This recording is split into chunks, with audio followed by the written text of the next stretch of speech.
Good evening. Warm welcome to this, the second of these webinars, really. We started the first one, and the last series of webinars have been around leadership.crisis.indic lens. The last webinar that we did was around competencies required to deal with the current crisis. We have a lot of participants from that earlier webinar who are also here. So I'm happy to have you back.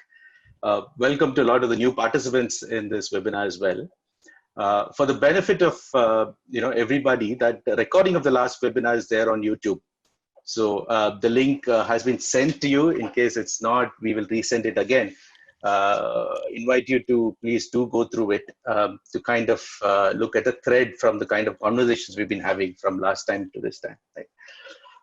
Way of introduction, my name is Vivek. I'm part of the Quinergy leadership team.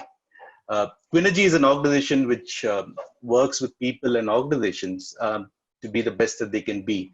The way we do it is we work largely using Indic wisdom. We work through a series of workshops, coaching, as well as large-scale organization transformation kind of interventions.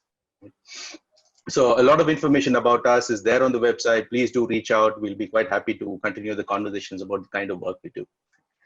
Over to the topic at hand. The second of this is around the whole topic of creativity. Thank you so much for a lot of the participants who sent in questions. We have quite a few set of questions that we've had. Largely, the questions have been around, why am I not able to bring out the creativity within me? Does it need a crisis to bring out the creativity within me? Right?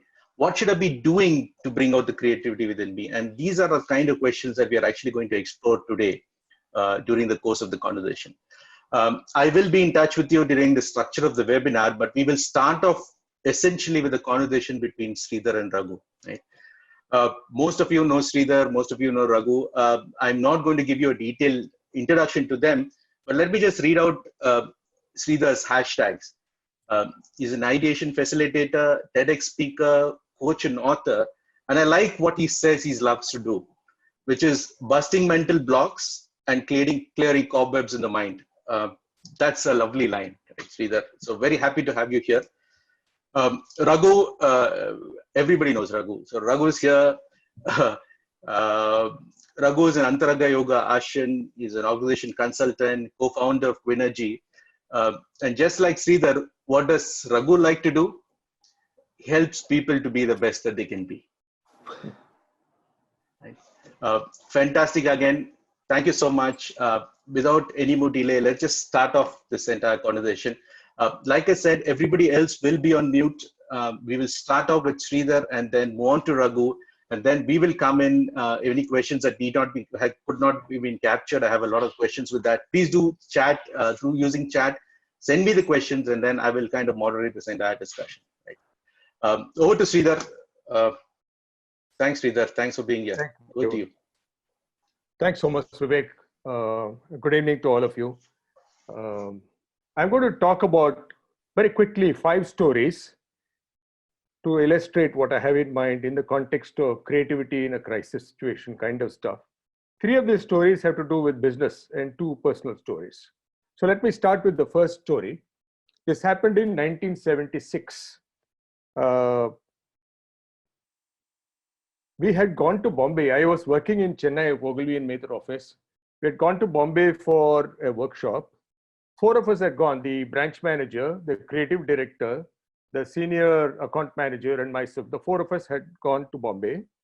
And at that time, my sister was living in Bombay. So I had told the manager that I want to stay for an extra day back. And the other account manager, Murli Murthy, said that I'll go 1 day ahead of time. So that way, both of us got opportunity to stay with the family and we were to come back. Now, on October 11th, 1976, there was a Caravelle crash. Okay. And 3 of our people died in that crash. The branch manager, the creative director, and Murli Murthy, who was the senior account person, died. Times of India, Bombay carried my name also in the list as one of the people who died in the crash. Okay. Now, here is to a crisis. I rushed to the office and everybody was relieved to see me And my managing director, the first question he asked said, "Are you fit enough to go back to Chennai?" Because there is nobody in Chennai. The entire management team had been wiped out in one single stroke. Okay. So I said, "Mr. Iyer, I'll go. No problem." Okay. So I went, and within a week, he landed up. Now, here is a crisis. What does he do to reinstate the client confidence in the organization? Ogilvy and Mather in Chennai was a very old organization, very strong client base, and so on and so forth. Now, what he did was very interesting. He immediately got one person from Calcutta office to become the de facto head of the office. One person from our Bombay office to take over the writing part of it, the copywriting part of it, and one person from our Delhi office to be the art side of the business. So in a way, and then I was on the client contact business and so on and so forth. Now, what is the reason why I'm calling it as a creative thing to handle a crisis was he did not look at Chennai for solutions, right? He did not look at hiring replacements. He understood the crisis, the urgency of the issue, and the making sure that the office doesn't crumble and fall apart. So he, instead of looking at Chennai, which should have been the normal thing to do in terms of hiring replacements, is that, etc., he looked around all of our Ogilvy offices and found the right people and formed a team. And you won't believe it, within 4 days of the crash, we were up and running. Okay, so here is a very interesting example of creative thinking handling a crisis. The next story is a personal one. I am a student of Bombay University. I did my physics and mathematics from Bombay University. On April 23rd, 1969, I finished my last exam. I'd done very badly in my exams. And my father returned home from work and he asked me, "So how did it go?" And I said, "Very bad." Now, he was a man of precision. He said, "How bad is bad?" Right? So I said, "It's so bad that if I might fail, or if I pass, I'll get a very bad third class." So next morning, as he was leaving for work, he asked me, "What do you want to do further? Do you want to study? Or you want to go to work?" So I said, "I want to go to work." So he said, "You start looking for a job from today." I said, "Who is going to give me a job? Because I have not got my results and so on and so forth." He said, "Listen, the only time you'll get a job is now. The day the results are out, either you're a failed BSc or a third class BSc, and nobody will touch you." Right? Now here is a personal crisis where normally I would have done very well. I had not done well for whatever the reason. Here is a very fair chance that I might fail, right? And because of his stepping aside from the box, thinking differently, it changed my entire career. I got a job within 13 days of hunting for a job with a management consultant. Now, he paid me 50 rupees a month. Even by 1969 standards, it was nothing much. But he gave me a place to sit in his office and start learning work from him. So here is again another instance of creativity during a crisis. The crisis where I could have either failed or I could not have got a job or whatever it is. The third situation is again a business situation. Now, we are pitching for a very large piece of business in Bangalore. Now, a very, very strange thing. Now, as we walked into their office, the transformer next door burst. Okay, and the power in the entire area went out. Now, we've been trying to set up this meeting for 6 months. And the manager concerned there was trying to get the right people in the right meeting for 6 months and finally got them. So when the power went out, he said, so I asked him, "So what do we do?" He said, "You present." I said, "What do I present, boss? Everything is my laptop." So he told me, "Sridhar, nothing is in the laptop. It's all in your head. And there is no way in which I'm going to get these guys for the next 3-4 months. They're all here. There is light in the conference room. There is enough sunlight. You come and tell your stories. That's it, right? And projector or no projector, laptop or no laptop, you present today." Okay. So we had to figure out what to do. So I immediately regrouped with the team and I said, "Okay, I will present ABC case studies. You present DEF case studies, and whatever. And the three of us took charge of the case studies and converted them into stories. And I told that manager that, look, you're pushing me, so you must give me an opportunity to push you. You must tell me at the end of the presentation, are you giving us the business or not? You must give me a decision today, right? And that was a crazy thing to do, but I did that. And sure enough, he said, yes, we'll give you an assignment. Okay. At the end of the presentation, their entire team said, we will go with Ogilvy and give them an assignment. Here again, creativity at a moment of crisis. So here is an interesting thing that happened. So there is another story I must tell you. We had a very large client in Bangalore. Every time we presented creative work, they will find thousands of reasons why it was not working. Now I had a crisis on my hand, not because of that, because my creative director felt that I was not supporting his work and I was not actually working, or let's say pitching hard enough for our work, and therefore work is not getting approved. And it's actually a major issue with him. His morale was low, the creative team's morale was low, and so on and so forth. So we decided on a presentation strategy, right? So we took 4 options to present to the client. And when he presented the first option, I raised all the objections that the normal client would raise objections to, right? So I'll say, Sanjeev, but you know, if I were to look at this, etc. So he said, okay. Then he went on to option 2. Then I did the same thing. Then option 3, I did the same thing. Option 4, I raised no objections. The client was looking at me with great expectation, but I was not raising any objections. So he turned around and said, what do you have to say? I said, this is fantastic work. And client bought it, right?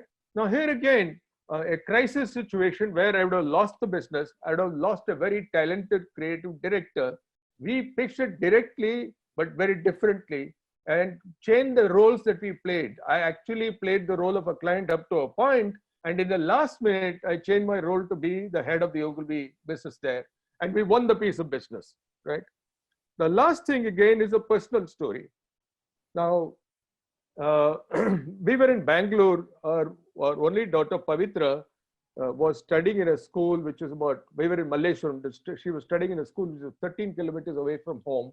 She was travel sick. So every day, if she had milk and then she went in the bus, she would throw up. And as a result, she was not taking anything in the morning. And till he went to the school, she would actually open the snack bag and eat something and so on.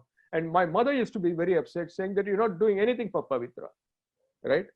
And one day I was in my office in attending a meeting, and my secretary came and said, "My wife is on the line." And I said, "Just tell her that I'm in a meeting." She said, "Looks like there is something very important. You better call.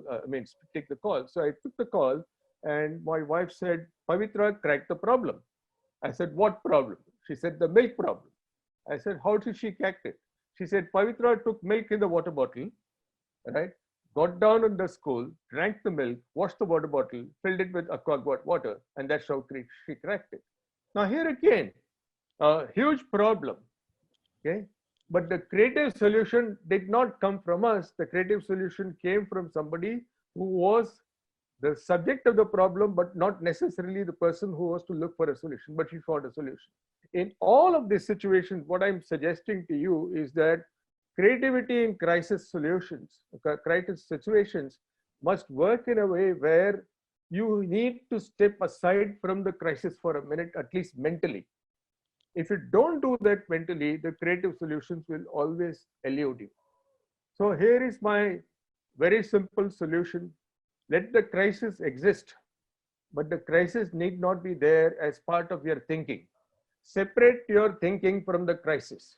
The moment you keep on getting obsessed with the outcome of the crisis or not being able to solve the crisis, and you get obsessed with it, there is no chance of you finding a solution.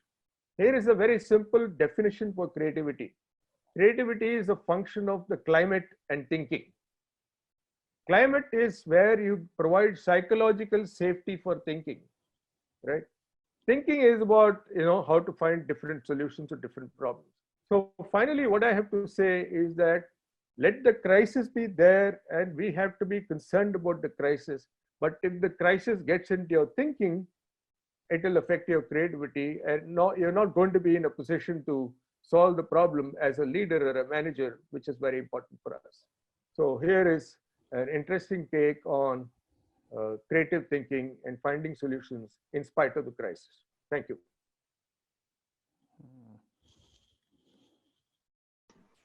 Thank you so much, Sridhar. Nice stories, yeah, nice stories. Lovely stories, yeah. Okay, let me also tell some stories and let's see how it works, yeah. See, I was just reminded, Sridhar, when I was listening to you, that my life in corporation started with my having to deal with sick industries. Okay, so I've kind of been stepping into one crisis after the other types, nah? The first industry I got into was my family organization, and everything seemed perfectly fine till I went and stepped in, and I found that my dad had been screwing up for a long time, and we were in huge debt. Okay, so this was a big crisis, right there. So there are a couple of things that I noticed in a crisis. The first thing I noticed in the crisis was that most of the people, I was getting into the business new, and there were a lot of people there who already knew a lot of things, right? So I sat back and looked at the whole process, and two things had happened.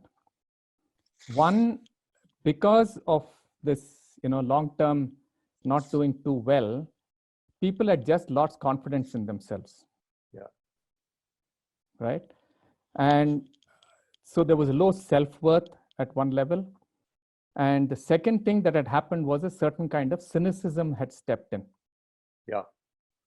Yeah. And when I looked at the situation carefully, the reasons why things were not going well had nothing to do with knowledge. Right? People knew, they had quite a few ideas and things like that. So the first thing I had to do was to simply soak up the anxiety. Okay? And acknowledge honestly that there was a problem. Okay, what I found was that my dad and the managers around were not at all ready to speak up and say there is a problem in front. So they kept doing all kinds of things. And so two things had happened. Nah? One, this lack of self-confidence and so on. The second was trust had become tenuous. Okay. Right? So the moment I went up there and I said, look, yeah, this is the issue. These are the problems in front of us, right? And I dealt with the workmen directly most of the time. I find that the middle managers often get into all kinds of strange situations. So we sat together and said, yeah, if this is the crisis, what is to be done? It immediately shifted the situation and allowed a certain kind of space to come in, because there was no beating around the bush. There was no denial of the problem, nothing. Yeah. And I've subsequently worked with quite a few other turnaround situations. And I have found that this is one extremely critical step that one needs to take, that you trust people, you trust their resilience. And if you offer people trust, they offer it back to you. Yeah, absolutely. And I've found this happening over and over and over again. And two things happen when you offer this trust to them. Nah? The first is the skepticism in you goes away. And it becomes us in a real term, and because I'm not playing a game, right? The second thing that happens when I trust them is they start trusting their own capabilities. So their diffidence in the knowledge that they have is taken away. Yeah. So the two things that I saw happening when trust was established and some self-confidence came in was they stopped doing all of those things that they were doing mechanically repeatedly, and they were actually doing more of the same, hoping for solutions. Right. So one of the first things that had to happen in the group was you acknowledge the problem, establish the trust, and stop doing those things that you've been doing that have not given you any solution. Right? The moment they did this, there was a question, now what is the right thing to do? Yeah. And when it came to this question, what's the right thing to do? I told them that if you make any mistake, I'm going to take it. This is a very simple thing. Yeah. And funnily enough, many of them had excellent solutions in their mind. We tried small things and it worked. Right? Now, this shift I have found happening over and over again. Right? So this is one very critical thing that I got triggered in listening to you, Sridhar. Yeah. Now, the other thing that I was thinking about was, there are lots of principles that I have been using. And I draw most of my principles from, various things I've studied in yoga or temple architecture and things like that. Right. And it was a very interesting thing. I was having a discussion once with a person called Ganapati Stapati, who's built, lots of temples. He's the one who built the Valluvar statue in Kanyakumari Point, and he's done a lot. He's quite a doyen. So when I was talking to him about something, we ended up talking about creativity. I asked him a question about, creativity, and he's a little sensitive about this because he was saying, people think of us as craftsmen. We are not craftsmen, things like that. So the dialogue was going there. So he talked to me about me and Sashi, my wife, about a very simple but very profound principle. Right? He spoke about 3 things. He said, first thing, whatever you do, you have to ensure that there is bhogadyam. Bhogadyam means it has to be utilitarian. It has to work. There have to be some results. And these results have to be tangible, simple, meaningful results. Right. Yeah.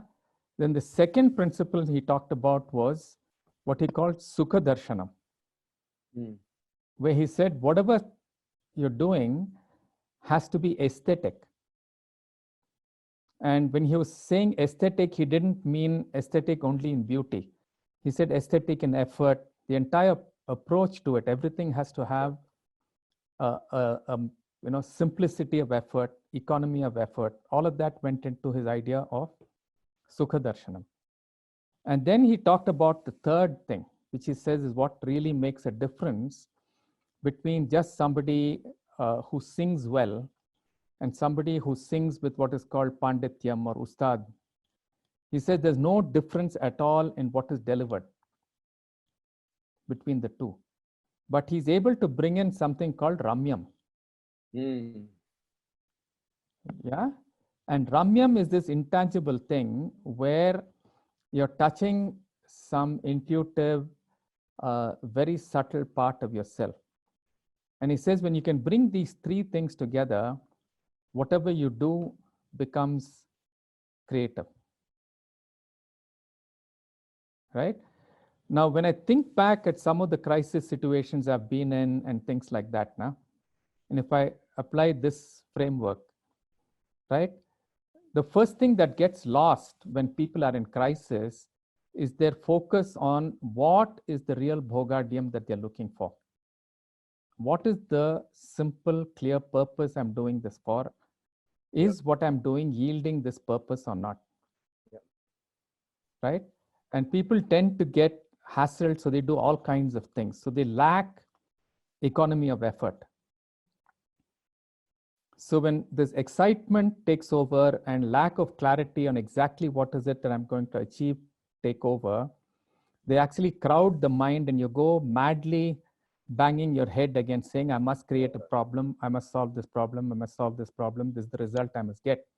But you haven't sat back to define clearly what is the bhogadyam and what's the minimum effort required, right? If you do these two, then learning from failure becomes easy. Yeah. Right?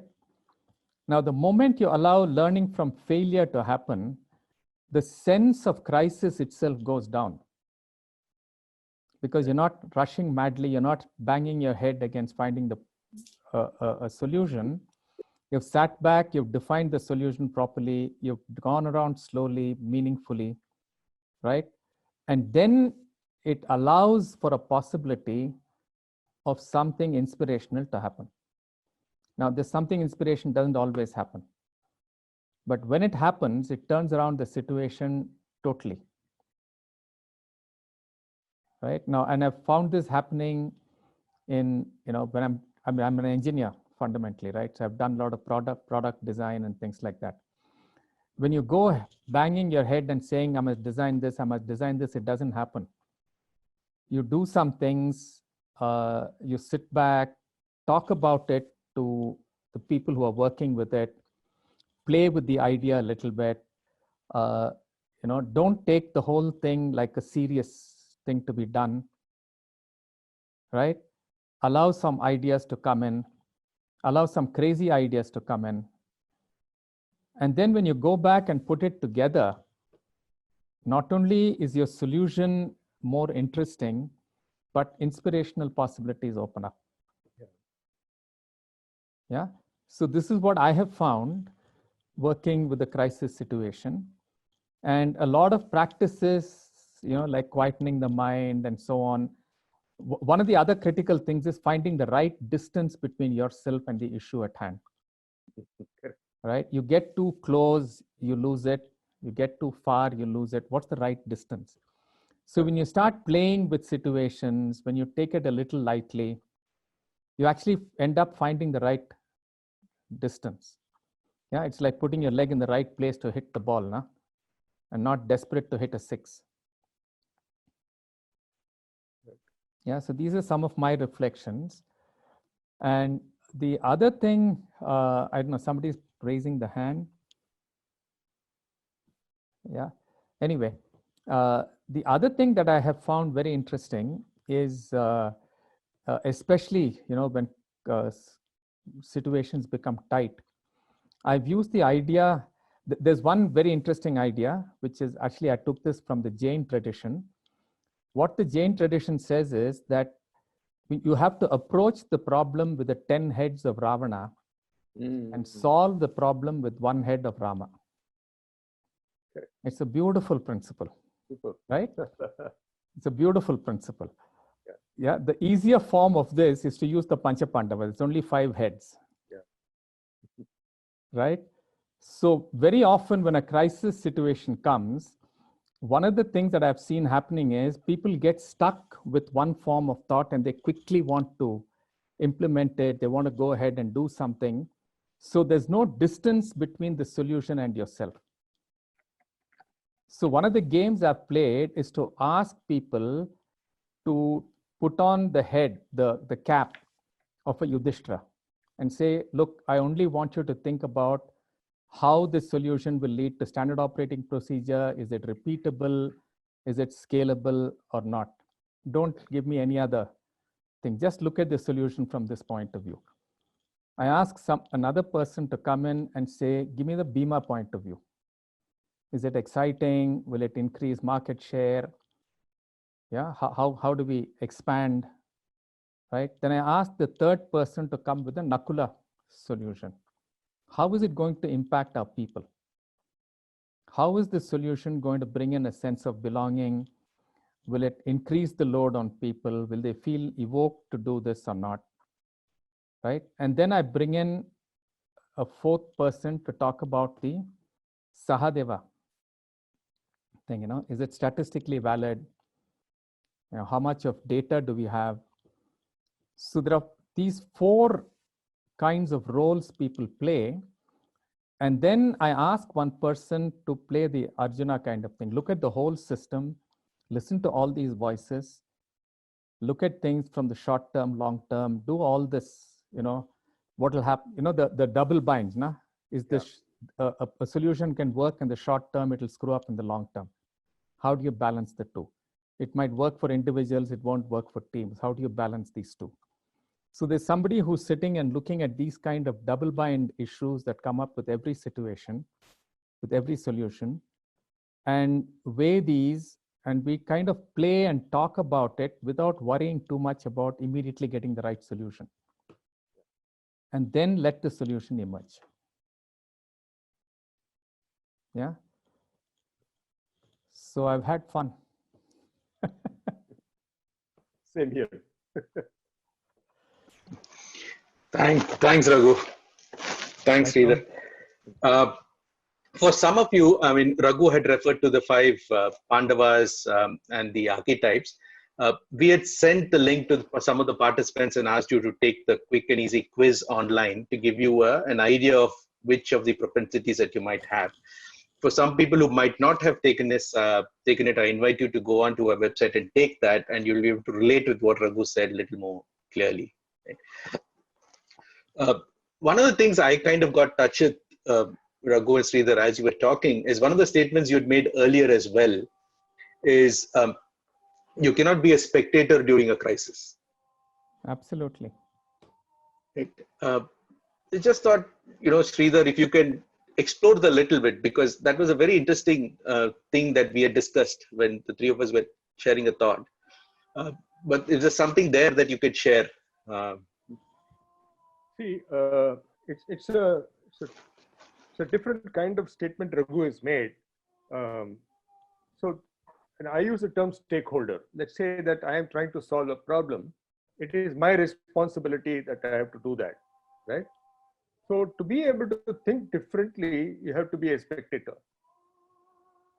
Absolutely. So like Einstein said, insanity is doing the same thing over and over again and expecting different solutions. Absolutely. Different results. So if I have to do something, if I think like Sridhar, it's not going to happen. Then I'll have to say, what will Vijay do, which is my wife, and she's completely different from me, right? Everything I say, she'll say the opposite. I mean, in spite of that, we've been married for over 50 years now. So, Maybe but the point is that, yeah. So I think we must seek out people who think differently from us, right? At the moment you do that, in the movie industry, for instance, apparently, this is what I heard from some people, is that when they look at building the scenes or as a plot moves, they will look at various kind of guys who will say, "Ye scene mein kya karenge ab?" So you get different perspectives of how to approach this entire thing. Even the placement of the camera, right? These kind of things come from collective wisdom based on suggestions. Now, the thing that happens is the guy who suggests, he's not responsible for execution, right? He just donates the idea and walks away. The guy who is responsible for the outcome has to take a call on choosing the solutions. At that time, he has to really look at saying, what is it that I'm trying to achieve? How will this help me take me forward? Let me move towards closer to the solution kind of stuff. So for instance, one of the things that we do is that, let's say there is a group who are sitting there working on an issue. They'll say, there is a technique called, what will so-and-so to do? What will Baba Ramdev do in this situation? He'll stand on his head, yeah. Yeah. So a lot of issues. What do you think Mukesh Ambani will do in this situation? Now, the moment you start thinking about, or what might Steve Jobs do in this situation? In fact, there is a book on what would Steve Jobs do or something like that. There's a title like that. Now, what you need to do is to be able to think about the same thing through somebody else's perspective. The moment you do that, there are so many new solutions that are possible. In brainstorming, for instance, we say quantity is more important than quality. If I'm only trying to get quality, I'll get 1 or 2 ideas. So in a classic situation, in an ITC workshop, for instance, we had 1,200 raw ideas. There is no way in which you could walk out of the room without a solution. Finally, all we needed were 1 or 2 solutions, but every single angle had been explored. Okay. Does that answer your question, Vivek? Sure. Sridhar, the only difference I make, Sridhar, is when you say think like Steve Jobs or think like so and so, think like so and so, people simply end up projecting their stereotypes on them and their own. What I find is telling them about these 5 different types of people is closer to hand, because then their fantasies don't take over so much as their own ability to be Yudhishthira oriented or so and so oriented. I find it a little more grounded. I agree, because it's closer home, they would be able to relate it. But one of the things that we don't use unknown guys, and there is some kind of lot of material that's available about that persona and that kind of person and the way in which he approaches issues. Yeah. Right. So from that perspective, we only use very well-known names. Yeah. That they seem to be brands in their own rights. So that's where it is. I agree with you. I mean, it's definitely a perspective to look at. Any other question? Vivek, there seems to be some couple of people who have raised their hand. Yeah. So would you like to check this out? Yeah. If you can just send me the questions on chat. Yeah, I have one question, Raghu, and I'm just going to look at it. I'm just going to read it out just for a discussion before we do in the breakout rooms. Is humor and being silly helps look at situation, crisis creatively. Is a statement that somebody made. Of course it does. Except that your leader, whoever it is, who's holding the fort, has to be open to humor. Yeah, very often what happens is when the situation is tight and there's a crisis and things like that, most people, especially people in leadership positions, lose their sense of humor. Yeah. That's a serious issue, because they then cannot play with ideas and they don't know how to create an easy atmosphere.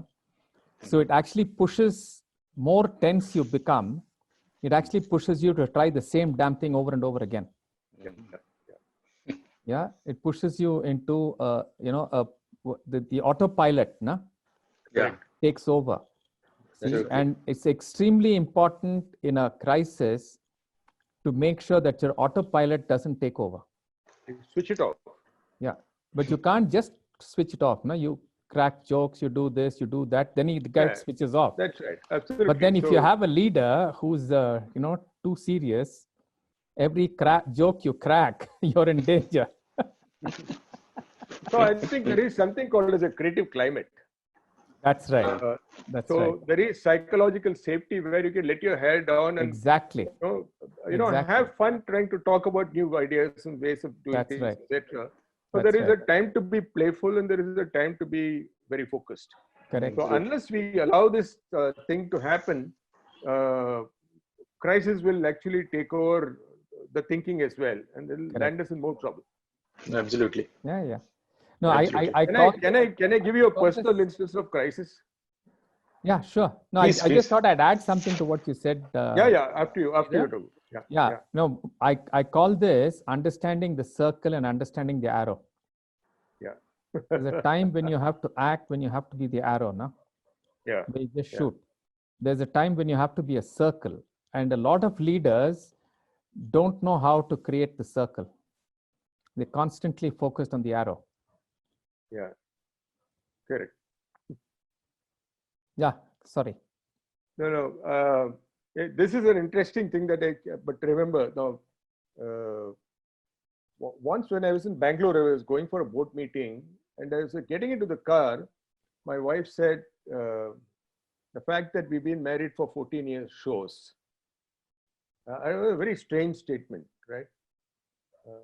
Then I looked at her and said, what's that for? And she said, today is our wedding anniversary.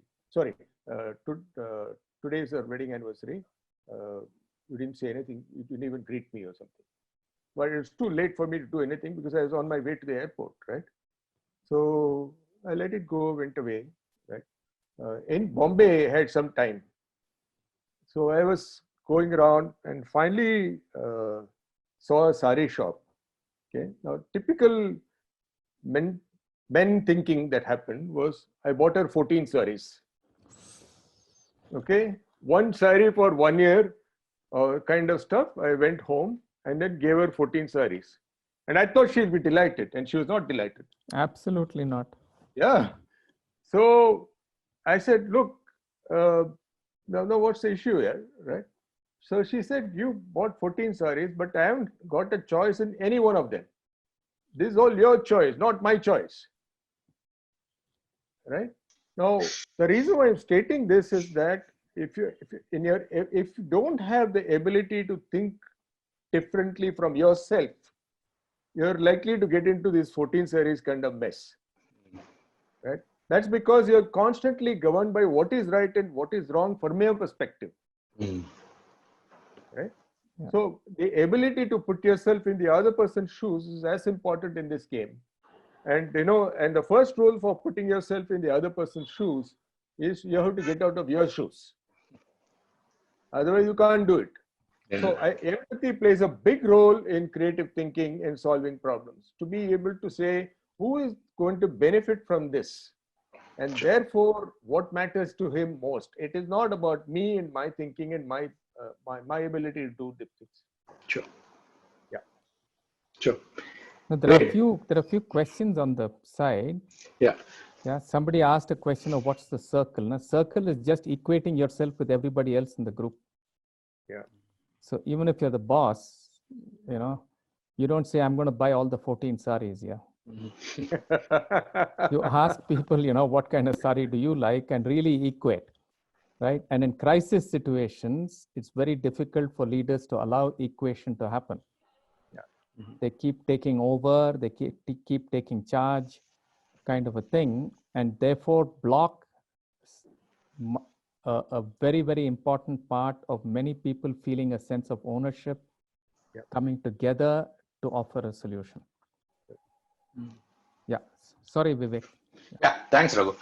So we've been getting a lot of questions. So what we will do is to make sure that everybody has a thought, a point of view. We'll revisit all of those questions. What we will do is we've actually broken the participant group into breakout rooms, right? I'd like all of us to go into the respective breakout rooms. You will get a thing saying which breakout room. It'll be 1, 2, 3, 4, 5. So please join the respective breakout rooms. There are 3 things I want you to explore in your breakout rooms. The first thing is there anything in the conversation between Sridhar and Raghu that got evoked in you, right? Is there an insight that you gathered through this conversation that you witnessed?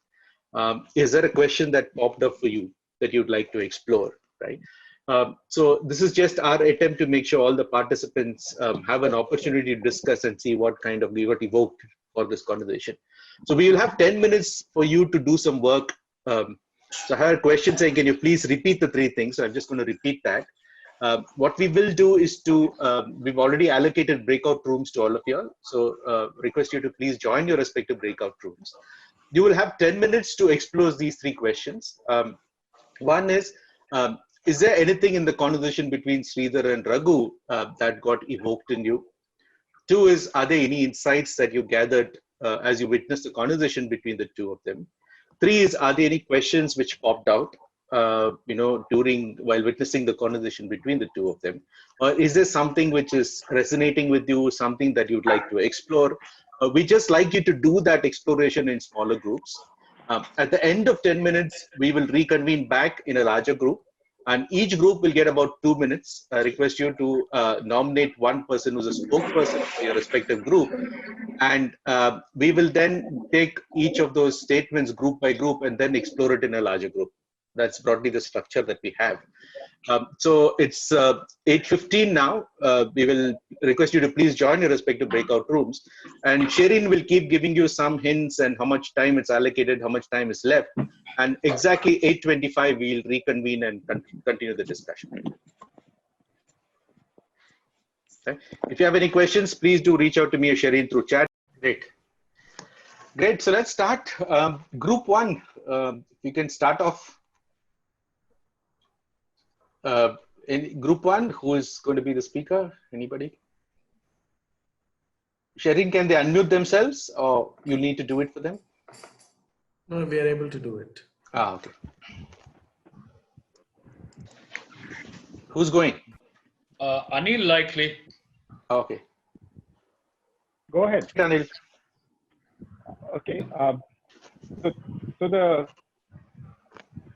still summary is that Sridhar's example of Sari triggered. Hi. Sridhar, your example of Sari triggered how in a crisis, sometimes when we take charge as leaders, we can actually end up, completely taking away choice. And Raghu's example of the leader being serious triggered that if we are offering a perspective which is not even being understood, and if we become irritable, how that can actually again damage the the equal participation of others, and yet we have to move with agility. And the question that I was left with is, even as in COVID context, I'm painting this to the leaders that look, we have to now look at 2022 because this is going to last 18 to 24 months. Am I ending up triggering their fear? Because even if it's coming from both the synthesis of intuition and logic, am I being insensitive, and how do I navigate this? Because my job is to have them look long term.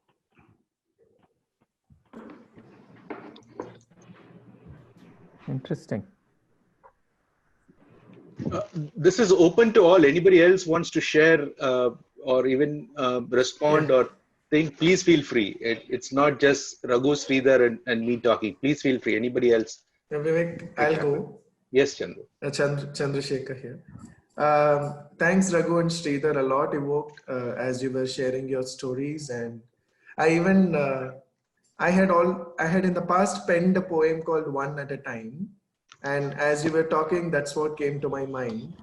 And had repenned a poem on One at a Time. Why this came is because the moment you said you go and understand the problem with 10 heads of Ravan and 1 head of Rama to solve the problem. So the one kind of evoked this poem, and it goes like this: one step at a time, one chew at a time, one thought at a time, one breath at a time, one task at a time, one wink, one sight, one sniff, one taste, one touch, one word, one anything at a time to achieve everything. Very nice. Lovely. Superb. Thank you. We try to do exactly the opposite in a crisis. Yeah.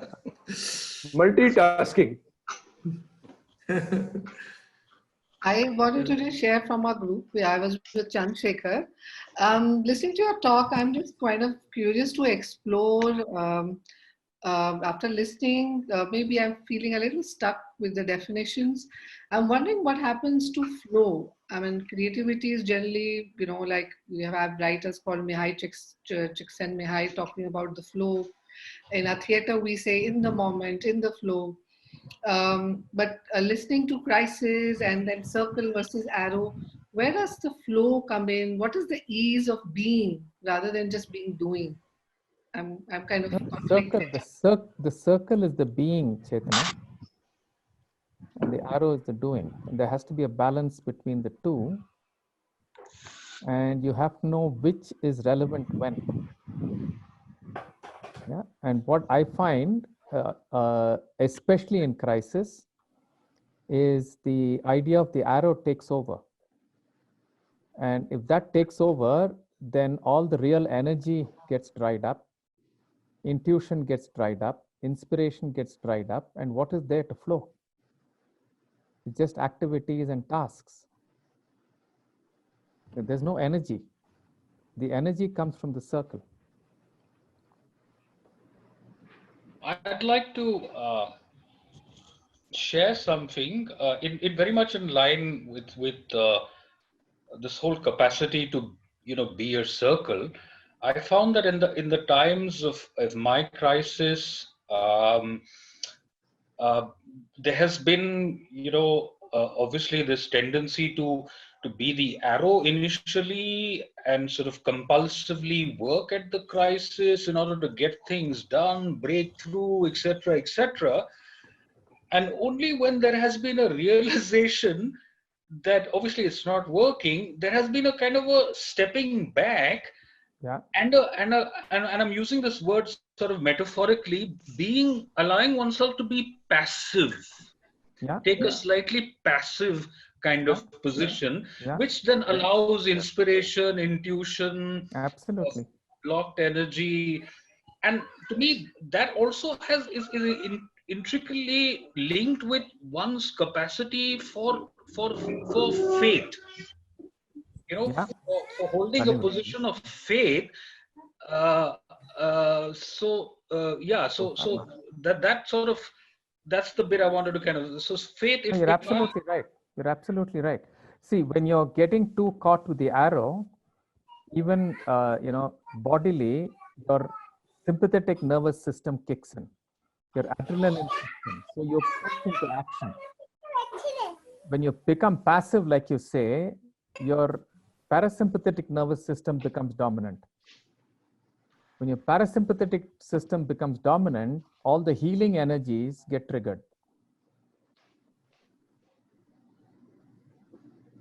Yeah, and healing energies come from a deeper place. They come from a quieter place.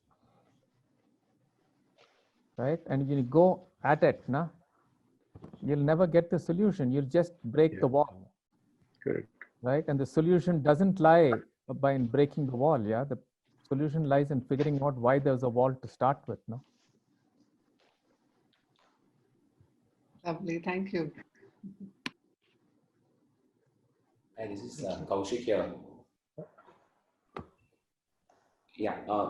See, one of the things that one of the questions that I was left with. I mean, the main question that I was left with was, especially in the current context, is when a lot of the stories shared by both Sridhar and Raghu was about handling a crisis, moving towards a solution, moving towards an answer, allowing the answer to emerge or allowing the way forward to emerge.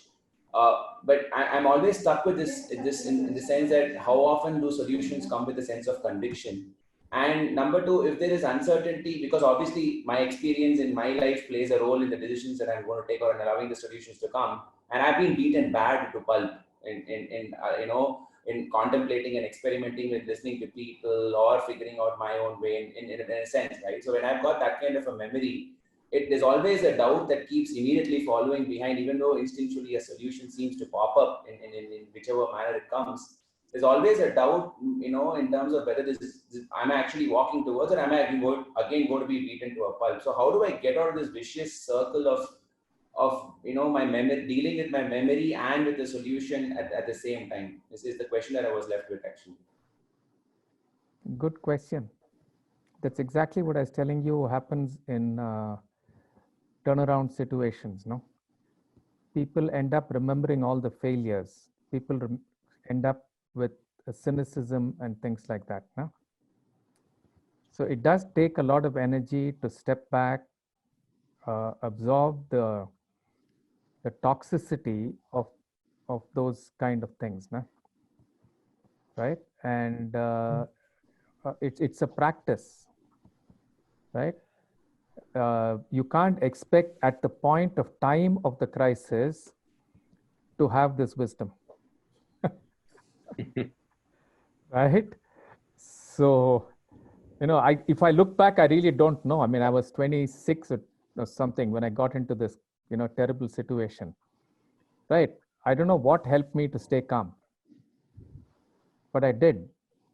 Right? I did not jump into any solution till I'd taken 2-3 months to study everything. And I said, if I don't know exactly what is happening, I'm not going to open my mouth. Right? There was a lot of pressure, a lot of anxiety. I just handled it. Right? So, finding that balance at the point of anxiety is important. It's a trick. Maybe my sports helped me. I played a lot of games. I don't know what it is, but physical health is a very critical thing, Kaushik. Absolutely. Correct. if you're physically unfit, your toxins just kick in, your adrenaline just kicks in, right? So there are a lot of things like this, nah? Because I remember, when I was in the crisis, I made sure I did my exercises, I did my running, many of these things. And it's strange. You engage with a problem, you go on a long run, and the solution hits you when you're just calmly running. Yeah. So if my recommendation is very simple. Yeah. You don't wait for a crisis to discover this balance. You keep working. Yeah. That's why you do yoga regularly. You do your exercise regularly. You do meditative practices regularly. So you know how to push your system from the adrenaline generating sympathetic system to the parasympathetic. This is something you have to learn. What Ahmed Karim was saying, faith doesn't come in the sympathetic system. Faith is part of your parasympathetic system. What I want to say is that with the leaders whom I work with as a coach, one of the difficulties that I experience is their difficulty in acknowledging that there is fear and anxiety, because they immediately jump to, I'm very calm. And when that happens, then the space of doing is so immediate and so relentless that enough space is not given to the circle, to the slowing down, to the doing nothing. So the fact that there needs to be a movement from acknowledging fear to calm is missed out. That step is missed out. Yeah, Rashmi, I wouldn't call them leaders. I'll call them hustlers. Mm-hmm. They're hustling. They're hassling. Yeah, a true leader has to, first of all, literally suck up the tension. Absorb the tension and create the sense of calm. See, even in ordinary situations, the leader is never the person who knows more or knows the right solution. Yeah. The leader is hanging around just to take the shit when the shit hits the ceiling. That's what everybody wants. So if everybody around knows that, this is the fall guy, not me, they get released and they actually think more openly, they think more creatively, because like Sridhar kept saying, they put the stakes on your head. So they remove themselves from the culpability of a wrong answer and they can think much more freely. It's extremely important for the leader to hold this tension, to literally suck the tension into himself and find the space of calmness beyond this tension. If a person can't do this, they cannot lead, especially in a tough situation. That's the difference between Dhoni and somebody else here. You suck up the tension and allow space for other people to think and perform. This is a critical capability of leadership, especially in crisis. This is what we keep talking about as the issue of will. This is not a skill. This cannot be learned at the time of crisis. You have to build it in you. I just want to share something, Raghu, to add to what you're saying. Is that I had a client who had this habit of asking, so what is the worst that can happen? Right? So we had to write down what is the worst that can happen. And then for all the statements, he will say, where is this coming from? Right? So if there is no data to back up what is the worst that can happen kind of stuff, it's whittled down to some kind of opinion or point of view or assumptions and so on. So all those can be challenged. And finally, he will turn it around in terms of a more positive, more optimistic kind of thinking. Very often what happens is we shy away from thinking about what is the worst that can happen. And then we get caught. Absolutely. Yeah. Let me add a little bit here. Quite often, especially in these turnaround situations, what I've done is once the solution is reached by a group of people, I ask everybody to sit back and say, how can I screw it up? Yeah. So they become very conscious of how they can screw up, right? Yeah. And that helps them to recognize the moment they're going down the wrong road.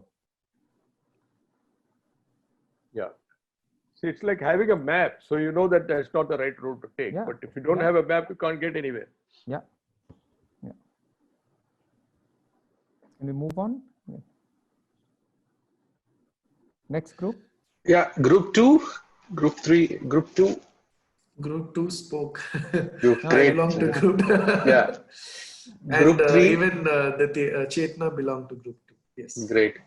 Okay, so group 2 is here, or group 3 can go ahead. Yeah. There's no structure to this. Anybody can speak up. It's okay. We're just trying to. Okay, so this is Kiran here. So thank you very much, Vivek, for organizing this. Especially the breakout rooms was a very innovative idea. And I think we learn't a lot with Raghu and Sridhar. And the group 3, the members in my group were Solai, Bharti, Manan, myself, and Krishna. So as a group, Solai had a question that what do you do when leaders even consider a very trivial problem as a crisis? So as a group, we discussed and we applied the points that we were hearing, and we realized that if many times leaders, they see the crisis from their viewpoint. So it's necessary that they get at least 5 to 10 stakeholders who are involved in that problem to come together, so that the leader can hear what the other stakeholders are talking about from their viewpoint. So when a leader is able to see the viewpoint of everybody in his group, that is when all the new ideas will really emerge. And maybe the trivial problem will not look like a crisis anymore. And the leader would also have so many more solutions also, and stakeholders who are ready to own those solutions. Another very important point that came up in the group is that, even if it's a trivial problem, we should try to break it up into smaller parts. Right. So that when you look at a bigger problem, you might get confused, but when you look at it in smaller parts, it becomes that much more easier for the solutions to come up, and those solutions would be addressing more of the root causes. And also the group felt that there is a need that problem solving should not be short term, but it should be long term. So any kind of crisis is also a warning signal that this crisis could come back again, or it could become bigger. So it's always better to look at the long term and see where is the opportunity in this to maybe change the way we do business or change the way we behave, and involve the entire group. So thinking with those 5 different heads was something that the group felt was a very useful exercise here. So thank you again for the opportunity for all of us to really get together and apply our thinking here. Thanks, Kiran. Anybody else from group 3? Want to share?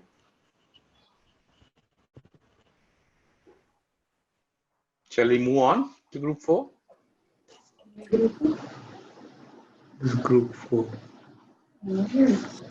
Hello. Hello. Yeah. We can hear you. Please go on. Yeah, I'm Manjunath from group 4. We had a really good conversation around what we learned or what were the reflections. The first thing that the team up was, like one of the participants said, is staying at the right distance from the crisis as well as the solution is something that we need to think more about it. And then and also as it was brought out that this is something that you cannot just bring the skill in the hour of problem. It is something that you should practice and build as a skill, and you should get you should start seeing things certain way. So it is a long process rather than something you have to start looking at things in that way is what came out. And the second important thing that came out was stepping aside from the crisis mentally and not getting upset by the possible outcomes, and acknowledging the problem is something that one of the participants brought out. psychological safety was something that we all discussed around how as a leader or as a part of a co-facilitator who is going to create this kind of a forum ensures that psychological safety is there and how we can do that. And wearing of different hats came out. The concept of circle and arrows was something that was very interesting in the sense, usually the tendency in us, the Bhimas take over and then we just want to do something and then find a solution rather than involving everybody and then having that discussion or a collaborative approach to problem solving is something that we all discussed. And there was a question that came out is by wearing a particular type of a hat, let's say the Pandava hats, are we not creating boundaries around our thinking?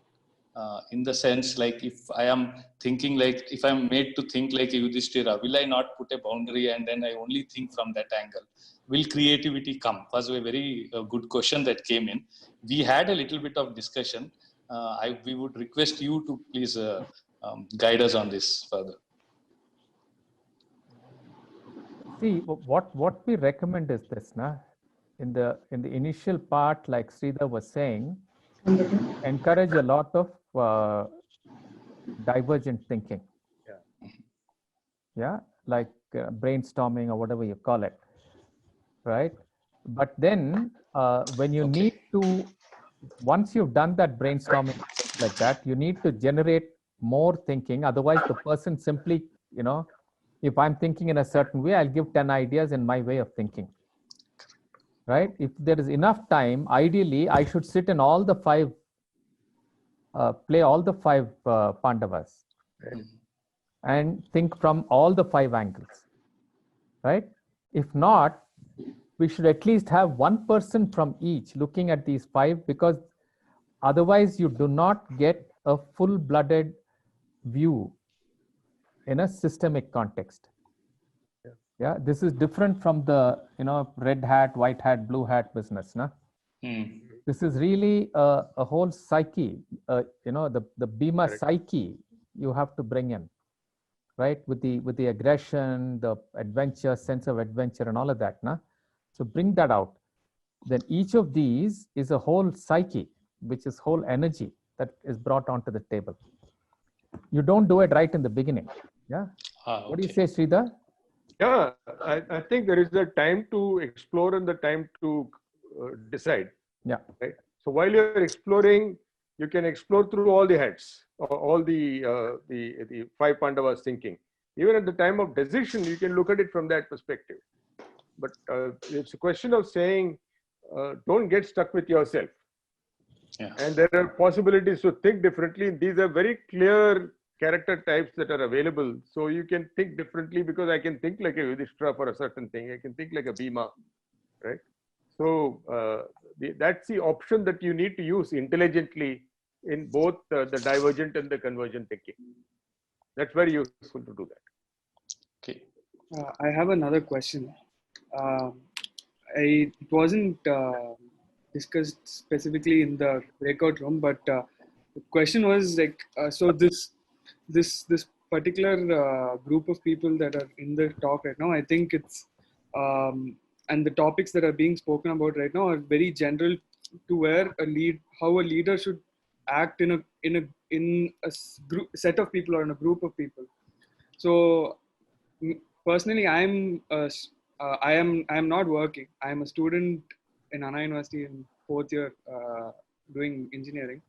So see, in such case where I am in solitude, where I should have some sort of creativity as a person alone with myself, what sort of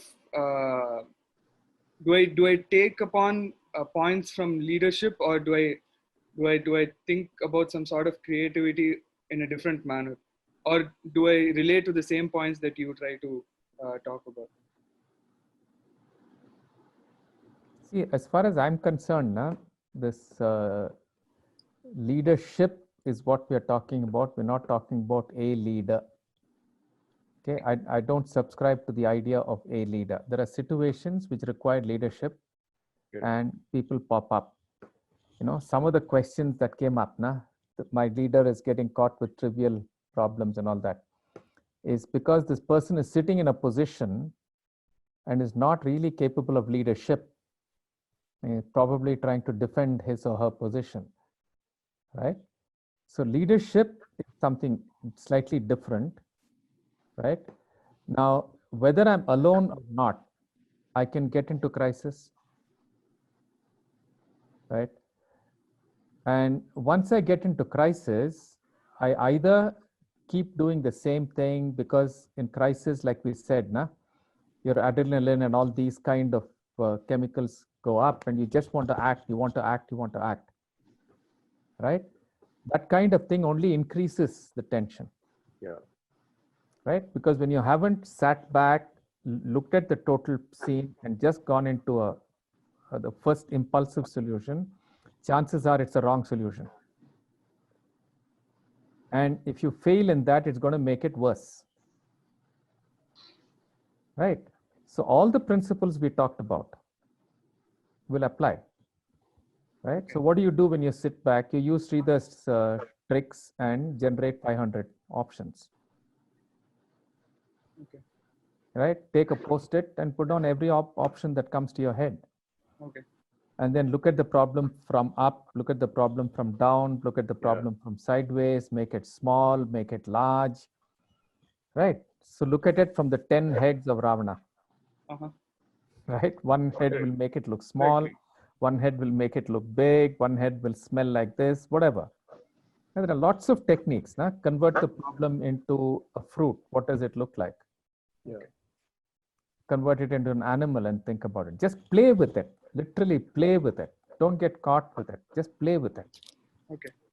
So that gives you, a lot of space, and your parasympathetic nervous system will kick in the more you play, and so on.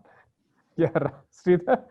Yeah, actually, you're right. There are different people do different things, right? I'll just give you a few examples. They're very standard stuff. If you're feeling stuck, there are those friends of mine who go have a bath. Okay. Literally cool your head down. Really. Yeah, go have a bath, come back, then take a little bit of time, and then suddenly something hits you. Now, there are guys who promise me saying that, look, every time they have a shower, they have new ideas coming in. Now, that is a system that works for him. The thing for you to do is to figure out what works for you. But don't look for a formula.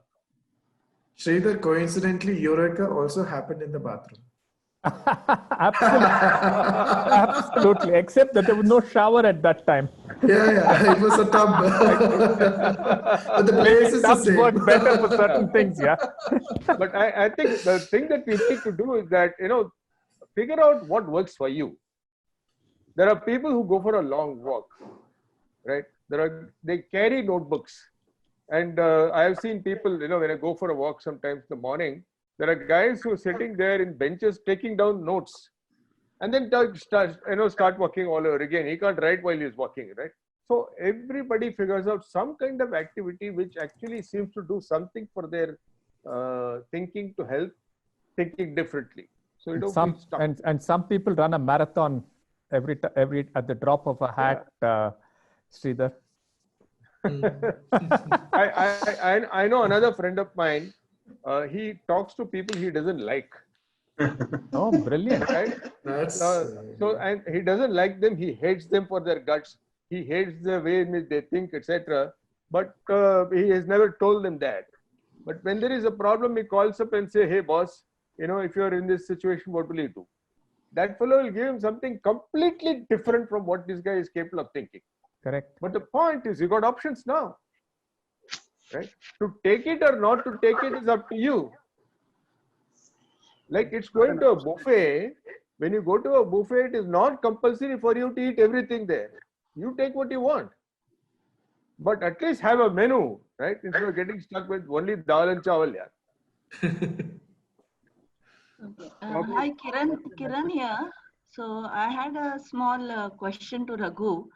So you said that many times, just by taking a shower or taking a walk, the solutions do come up.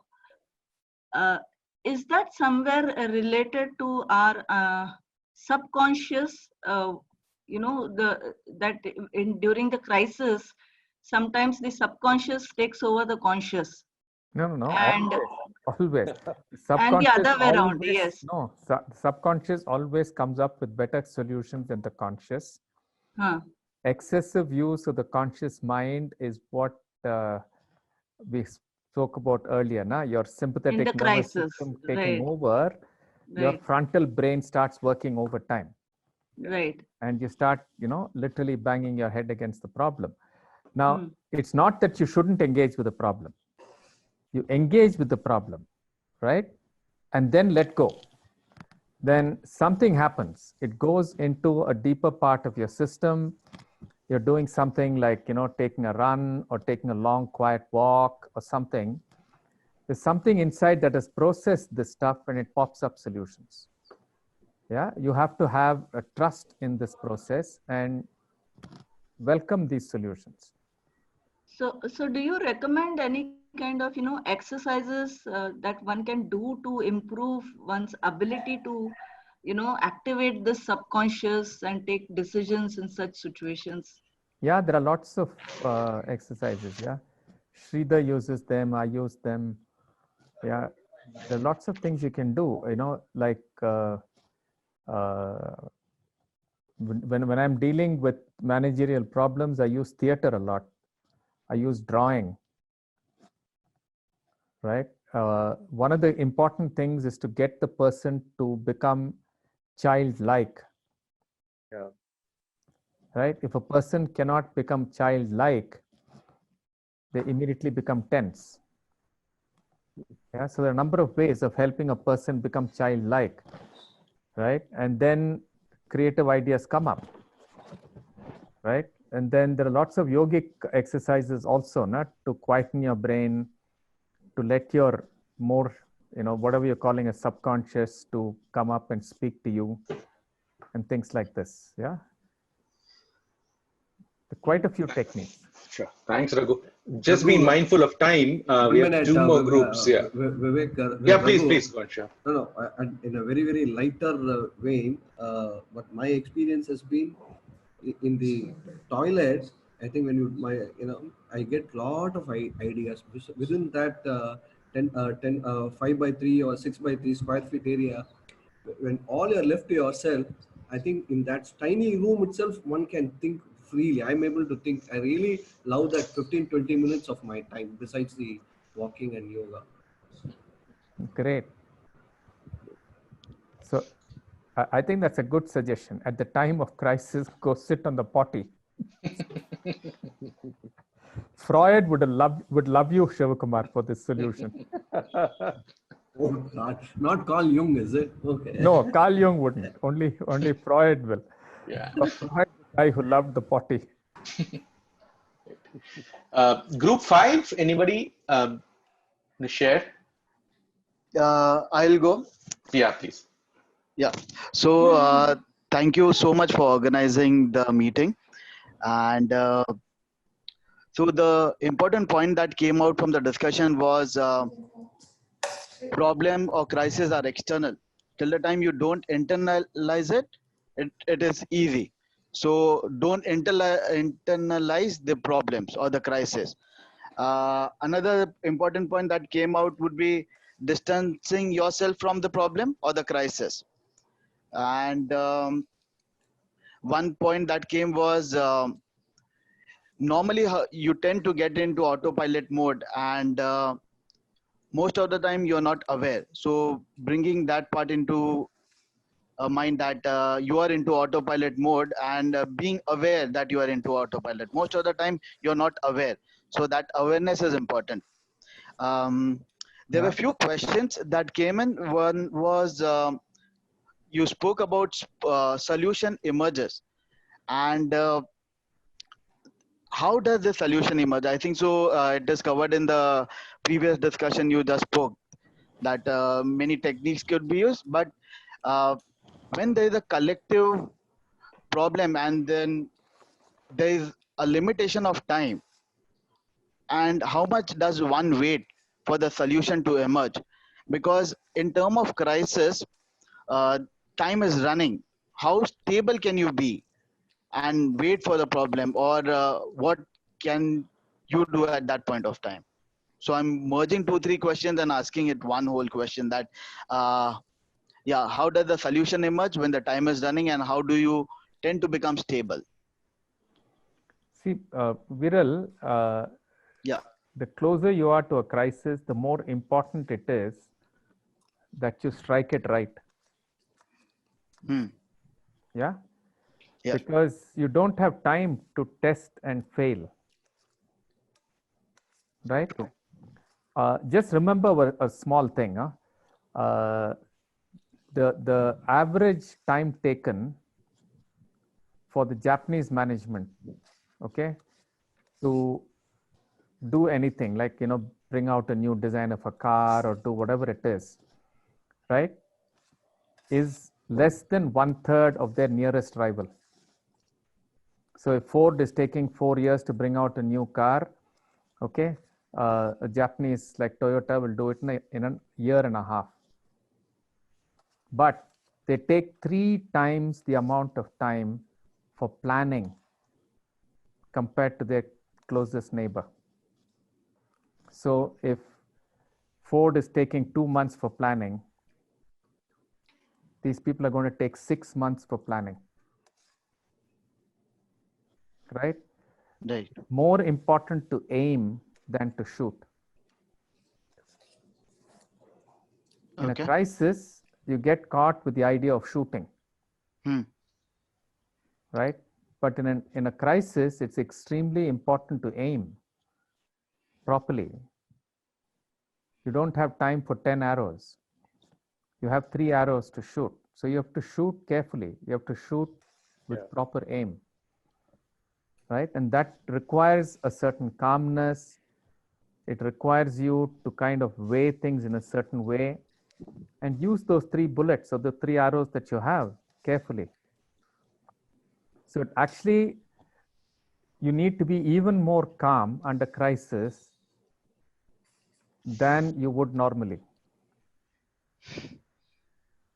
You have to be even more carefully thought through and deliberate in a crisis. Okay. Yeah, you can't throw away your wicket. True. Yeah. Thank you so much. I would ask Shivkumar, the point that we missed from Group 5. No, Viral, I think you have calculated, you have summed it up very nicely. Fine. Thank you. Thank you. Thank you for answering the question. Thank you so much. Group 6.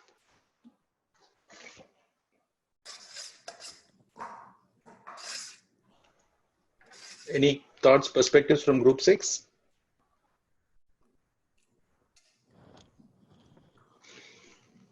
Okay, anybody else has anything else? We'll wind up in the next couple of minutes, but anybody else wanted to share a thought, perspective, something else that got evoked in you as you were listening to all these conversations?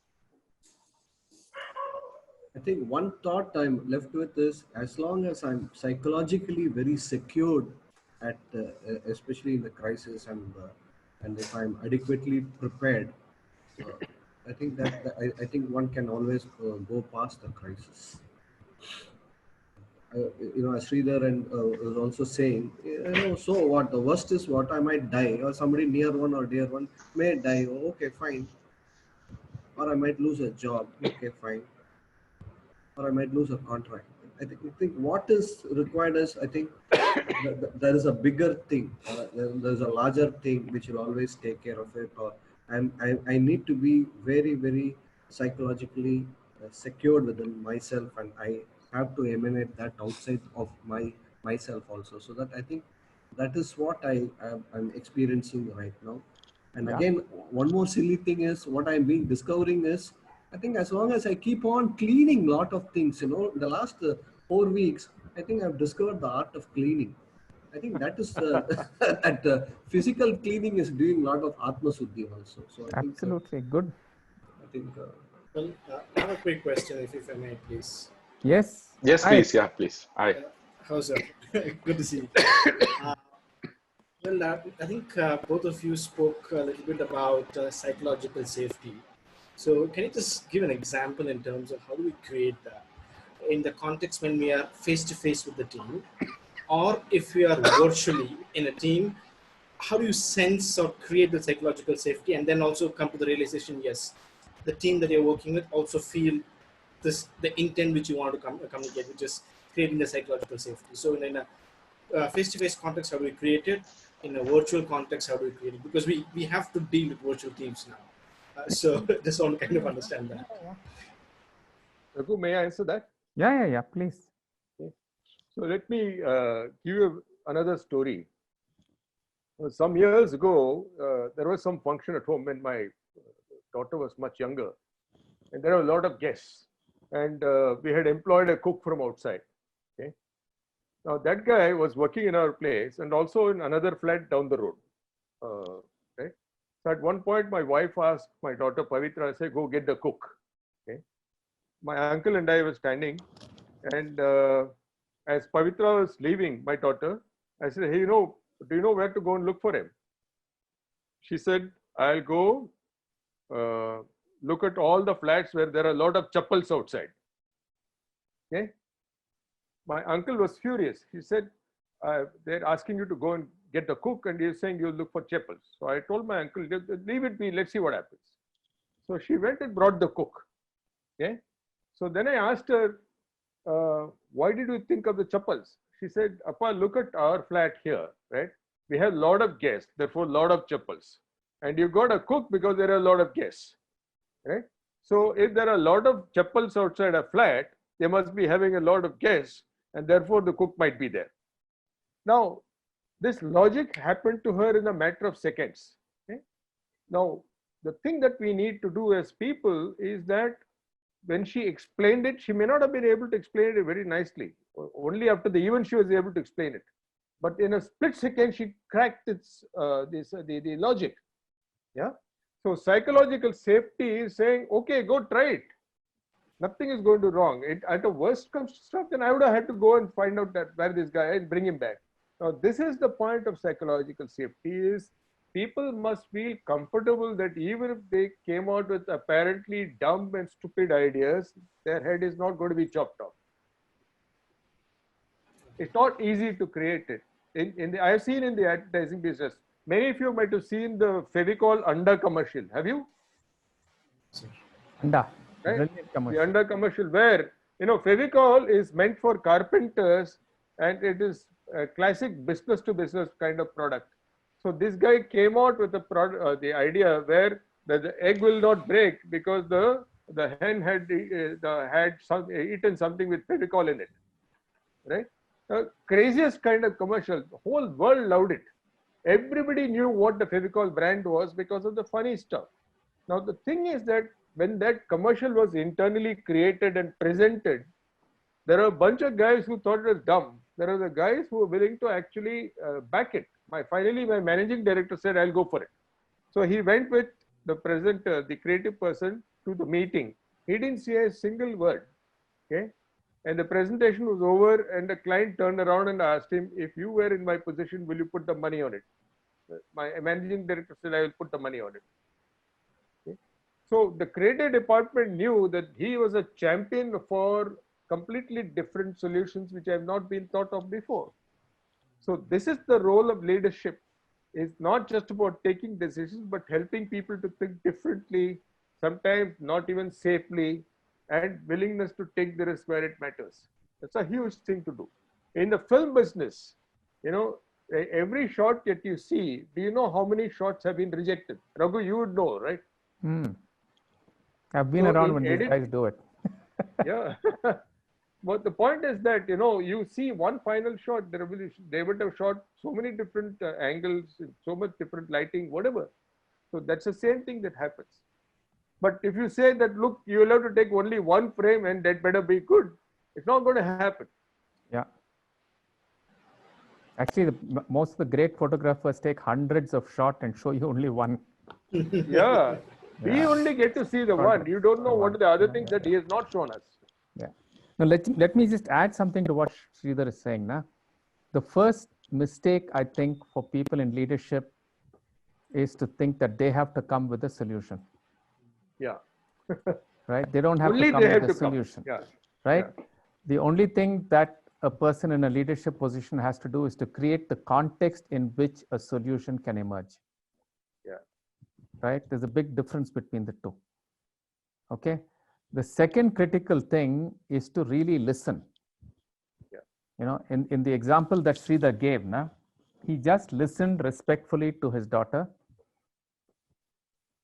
Period. Now, if I don't listen carefully, I can play 100 gimmicks, man, but the other guy knows that I'm not respected. Yeah. And the moment this subtle lack of respect is sensed by the other person, you can never create a team. Absolutely. Right? And the third thing, which may be very important, especially in virtual teams, if you've seen, I don't know if you've seen films like Guns of Navarone, and classic films like this. Have you seen it? No. No, then go and watch the film. It's this is a very important film to see. Okay. Because the way teams are created is not by popping the problem at the fellow right to start with and say, come on, solve it. Yeah.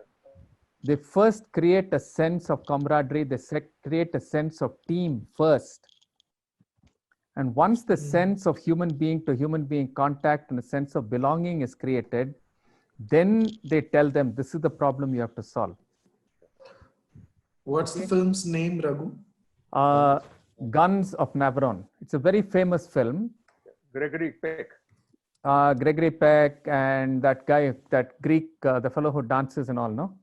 Anthony Quinn. Anthony Quinn. It's a great cast, but phenomenal cast. Fundamental thing in that film is how the team is created first. Yeah.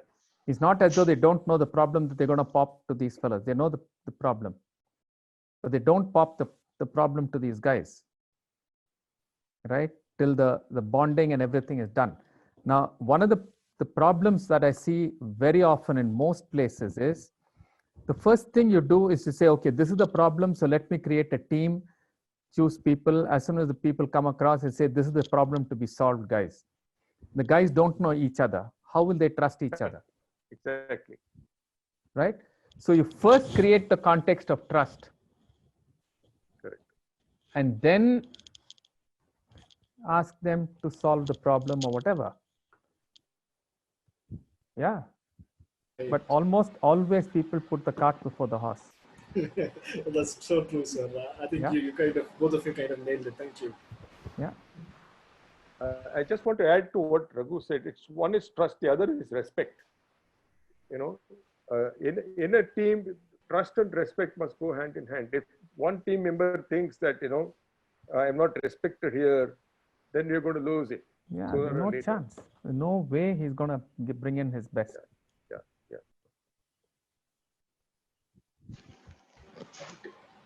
Well, thank you so much. That was helpful. Thank you, sir. Thanks, Carl. Thanks. Anybody else? Raghu, I like the way you put it to Kaushik's question of leadership. So leadership is a quality and not a designation. Yeah. I believe that very firmly. Yeah. Yeah, very well. You have to watch some of the clowns who are sitting in positions today and suggesting where you put Lysol, no? So you know that it's got nothing to do with the position. Yeah. True that. One small question again. So when you're in a group with leaders, like how you just put in context, right? Lysols. Yeah, Lysols. Can you take responsibility to have qualities of leadership? What precedent comes there? Can you go ahead and put forward your qualities of leadership when people have acknowledged the fact that there is not a effective leader, and is it right to go ahead of him? If you have to make a choice, you have, yeah. This is where your leadership quality comes in, yeah, and your sense of responsibility and ownership for the group and so on, right? And not all fight for leadership is wrong. Depends on why you're fighting for it. Yeah. There's several, I mean, you're asking a very complex question, right? There have been lots of times in the World War where, this has happened in Vietnam recently also, where they sent half-baked lieutenants to go and lead a company of people which had fairly, veteran type people in the team. They just shot the guy down because this guy was going to lead the whole platoon into destruction. Yeah. And actually they found the American army discovered that this was happening and went down to find out why it was happening. They were sending rookies into places where the veterans have fought wars, and it's an extremely dangerous situation. Right? You're asking a very complex question, right? So, I don't want to give a glib answer, except that it's, it's your choice at that point of time. Yeah. And you also have to recognize the fact that a position gives legitimacy for the use of resources and power in a certain way. Yeah. That is not available for a person in another position. Yeah. So there are a number of, it's a whole systemic set of questions that come in. Right? Yeah. So in the armed forces, they talk about this. Nah? If you have a leader who's an idiot, you'll have to balance the fact that you'll have to play along with him to have enough space to have influence. Okay. But you'll have to know when you stop this playing along. Yeah. Yeah. Are you playing along just to cover your ass? Or are you playing along because it's a tough situation? You don't want to disturb it, but you have to be there to be able to influence. Exactly. Okay. Yeah. So it's a big complex question you're asking, Kaushik. Yeah. Yeah. So that situation that you mentioned, Raghu, is not just playing, but downplaying and yet influencing the situation. Yeah. You got to humor the guy, yeah. The guy is an idiot. He's giving stupid solutions. Humor him, no? because if you go there and you say some things, you get into a stupid fight, right? Unnecessary. It's going to screw up the whole situation. There'll be another place and time when you can pick up the fight and fix the fellow. Yeah. But I think this is what you said is extremely relevant, and it could be pictured almost in that I think the Lysol guy and his CDC's head, I think Dr. Fauci or something. He's going to get the kick very soon. Just watch. Okay. I think Mr. Lysol is not a good example at all because he's almost definitely a psychopath, narcissistic, psychopathic. Yeah. Because he's finding, for every situation, he finds a scapegoat. That is not leadership at all. That is pathology. Yeah, so let's be careful whom we hold as leaders. Or even use the word leader for. Nah? Just because somebody is sitting in a chair, it doesn't make him a leader. Yeah. Thank you so much, Raghu. Good. I've got this. We must thank everybody for asking. Yeah, I know. Thank you so much. Amazing. And we didn't realize how much we've overshot the time. We started off with 75 to 90 minutes and we've gone till 9:20. So thank you so much. Thank you, Sridhar. Thank you, Raghu. Thank you for all the questions, the quality of the questions. It's been a fascinating discussion. Couple of thoughts that I'm left with, 4-5 things that we actually discussed. One was, some sense a continuation of last time when we spoke about the idea of deliberate calmness, the ability to step back, take a step back and look at what's the crisis and what's emanating in front of us. I think that's something that is very powerful. We spoke about the idea of psychological safety, essential for us for creativity to flourish. We spoke about convergent versus divergent thinking, why it's important for us to generate as many ideas as possible. We spoke about the need for trust and respect to be built in a team and how that's very important and very conducive for teams to actually perform better, right? A whole bunch of things we discussed. Like I said, the recording is going to be available. We will be editing some of the disturbances, the noise and all of that, and we'll be putting it up on YouTube tomorrow. and Shereen will send you the links to the recording on thing. Please do reach out to them. We're going to continue this series of webinars on leadership.crisis.indiclens. We will be in touch with you on what the next date is and what the topic is going to be. So on that note, probably time for all of us to go either hit a shower or use the restroom, take a walk. I know it's late. Maybe come up with some ideas as to what can you do during times of COVID. Maybe come up with 4 ideas to look at creative ways in which I can deal with this crisis. Probably something that I want to leave all with. Sure, thank you. Thank you. Thank you. Thank you. Thank you. Thank you so much. Thank you.